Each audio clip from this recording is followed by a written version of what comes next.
tu as besoin que les choses soient faites d'une certaine manière, que tu as du mal à déléguer, que tu as du mal à faire confiance, que les imprévus te stressent, alors cette vidéo est faite pour toi. Souvent, quand on pense à une personne qui est dans le contrôle, on pense à quelqu'un d'autoritaire qui veut tout diriger, alors que de l'intérieur, le vécu, c'est plutôt quelque chose où on se sent en insécurité, on se sent anxieux quand tout n'est pas sous notre contrôle. Et si tu es quelqu'un d'empathique qui se rend compte qu'il y a ces mécanismes, peut-être que tu te sens coupable de ça et que tu t'en veux, mais que c'est comme si tu ne pouvais pas t'en empêcher. Que si tu ne cherchais pas à contrôler la situation, à ce que le lave-vaisselle soit rangé pile de cette manière-là, à ce que les choses soient faites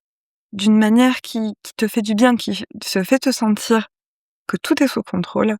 eh bien juste tu paniques. Et dans cette vidéo, je vais t'expliquer d'où vient le contrôle, pourquoi est-ce que c'est un mécanisme qui sert à la base à te protéger, et comment faire pour lâcher prise petit à petit tout en continuant à te sentir en sécurité. Je suis psychologue depuis 10 ans et j'ai eu beaucoup de patientes qui avaient cette problématique, et moi-même j'ai été extrêmement contrôlante pendant longtemps. Et j'ai vraiment fait en profondeur ce travail d'aller voir les blessures qu'il y avait derrière, comment est-ce que le contrôle m'aidait à me protéger et surtout à gérer derrière la peur de l'abandon. Et c'est quand je suis allée guérir ces parts de moi-même que j'ai pu petit à petit commencer à faire confiance beaucoup plus